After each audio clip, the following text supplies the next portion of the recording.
वो देश की सबसे महफूज जेल में, लेकिन 700 शार्प शूटर को वहीं से ऑर्डर देता है। पिता पंजाब पुलिस में कांस्टेबल थे और बेटा मोस्ट वांटेड बन गया। पुलिस भी डरती है।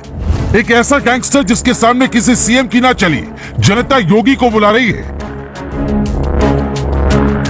अब तक आपने क्राइम के कई बेताज बादशाहों की कहानी सुनी होगी, लेकिन ये कहानी पहली बार सुनेंगे कि देश की सबसे बड़ी और महफूज जेल से एक गैंगस्टर 700 शार्प शूटर को ऑर्डर देता है। उसके एक इशारे पर बवाल मच जाता है। जेल की सेल में मोबाइल रखना और नियम तोड़ना तो उसके लिए बाएं हाथ का खेल है। वो तो सीधा किसी की जान से खेलता है। ये कहानी उस लॉरेंस बिश्नोई की है जिसने मशहूर पंजाबी सिंगर मूसेवाला को मारे जाने के बाद फेसबुक पोस्ट कर लिखा कि हमने बदला लिया है।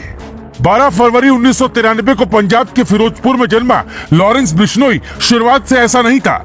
इसके पिता लविंद्र कुमार पंजाब पुलिस में कांस्टेबल थे। खुद इसने लॉ की पढ़ाई की है, लेकिन कानून की पढ़ाई करने के बाद कानून हाथ में लेने का इसे शौक चढ़ गया। पंजाब यूनिवर्सिटी में जब यह पढ़ाई कर रहा था, तभी इसने Lawrence Student Organisation of Punjab University नाम के संगठन की शुरुआत की थी। इसी के बैनर तले इसने स्टूडेंट यूनियन के अध्यक्ष पद का चुनाव लड़ा, लेकिन हार गया। ये बात फरवरी 2011 की है और हार के बाद ही लॉरेंस क्राइम की दुनिया में कूद पड़ा। कहा यह भी जाता है कि दूसरे गुट के लोगों ने लॉरेंस बिश्नोई की गर्लफ्रेंड को मार दिया था, जिससे इसके दिल में बदले की आग ज्यादा उबल रही थी। दोनों गुटों में जमकर लड़ाई हुई और पहली बार थाने के रजिस्टर में लॉरेंस बिश्नोई के खिलाफ एफआईआर दर्ज हुई।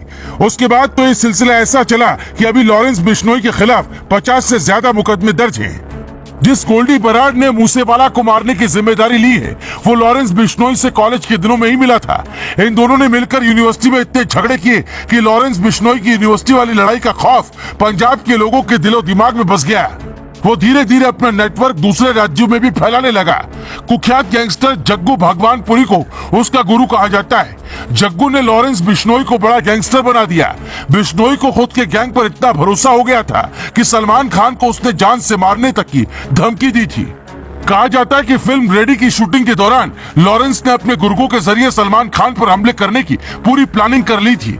इसके लिए बाकायदा उसने सलमान खान के घर की रेकी भी कराई थी, लेकिन उसका ये प्लान धरा का धरा रह गया।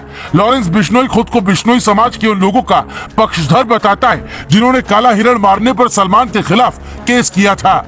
जिस बिश्नोई गैंग से आज पुलिस भी डरती है, उसका काम करने का तरीका इतना अलग है कि वो व्हाट्सएप में शहीद भगत सिंह की फोटो लगाता है, खुद को समाज सेवी बताता है और फिर उसके गुर्गे ऐलान भी करते हैं कि उसने बदला लिया है।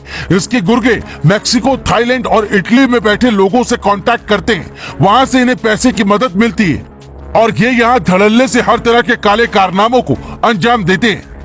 लॉरेंस बिश्नोई फिलहाल तिहाड़ जेल के बैरक नंबर 8 में बंद है, लेकिन वहीं से अपना गैंग ऑपरेट कर रहा है। वहीं से वो अपने गुर्गों को ऑर्डर देता है, समय और तारीख बताता है, उन्हें सारी सुविधाएं देता है और फिर नाम पता देकर टारगेट पूरा करने के लिए कहता है। रिवॉल्वर रानी के नाम से मशहूर लेडी डॉन अनुराधा चौधरी समेत कई ऐसे गैंगस्टर हैं जो लॉरेंस बिश्नोई के आदेश पर किसी का भी काम तमाम कर देते हैं। जेल में मोबाइल रखना तो उसके लिए लगता है कोई आम बात है। साल 2021 में विक्रम उर्फ लादेन से उसने वीडियो कॉल पर बात की तो बवाल मच गया था। सिर्फ पंजाब ही नहीं बल्कि राजस्थान से लेकर दिल्ली तक में इसके गुर्गों का आतंक है। पंजाब का कोई भी सीएम इस पर लगाम नहीं लगा सका। इसीलिए अब जनता यूपी के सीएम योगी आदित्यनाथ को बुलाना चाह रही है, ताकि जैसे उन्होंने यूपी में माफियाओं की कमर तोड़ी, वैसे ही पंजाब से सारे गैंग को खत्म कर दें।